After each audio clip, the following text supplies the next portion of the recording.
Hello, কেমন আছেন সবাই? ভালো আছেন তো? আচ্ছা, আপনারা যখন লাঞ্চ বক্সে রুটি, লুচি, পরোটা নিয়ে যান, তো যখন লাঞ্চ করেন নয় শক্ত হয়ে যায় নয়তো টানটান হয়ে যায়, যেটা খেতে একদমই ভালো লাগে না। তাই আজকে আমি এমন একটা রেসিপি শেয়ার করব যেটা ১ থেকে ১০ ঘন্টা কিংবা ১ দিন পর্যন্ত থাকে নরম তুলতুলে। তার জন্য প্রথমে একটা পাত্রে ময়দা নিয়ে তাতে অল্প কিছুটা তেল, লবণ আর চিনি দিয়ে ভালো করে ময়ান মেখে নিতে হবে। তারপর ছোট, ছোট বয়েলড পটেটো বা আপনারা চাইলে সুইট পটেটোও দিতে পারেন, দিয়ে ভালো করে ময়দাটাকে মাখতে হবে উইদাউট ওয়াটার, কোনো রকম জল ছাড়া। মেখে এরকম ঠেসে ঠেসে একটা সফট ডো তৈরি করে নিতে হবে। এই যে লেচিটাকে নিয়ে আমি সফট ডো তৈরি করে নিচ্ছি। তারপর গোল গোল করে পাকিয়ে রেখে দেবেন। তারপর তাওয়ার মধ্যে তেল গরম করতে দিতে হবে, আর অন্যদিকে পরোটাটা একদম গোল করে বেলে নেবেন। আমার অতটা গোল হয়নি, আপনারা পুরোপুরি গোল করেই বেলবেন, দেখতে ভালো হবে।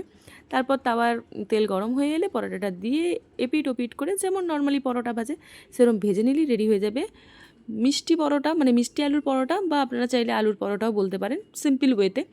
তো আমি এটা করে দেখেছিলাম, আমার ১ দিন পর্যন্ত পরোটাটা নরম ছিল। আপনারা করে দেখবেন, ভালো লাগলে অবশ্যই একটা কমেন্ট করে জানাবেন।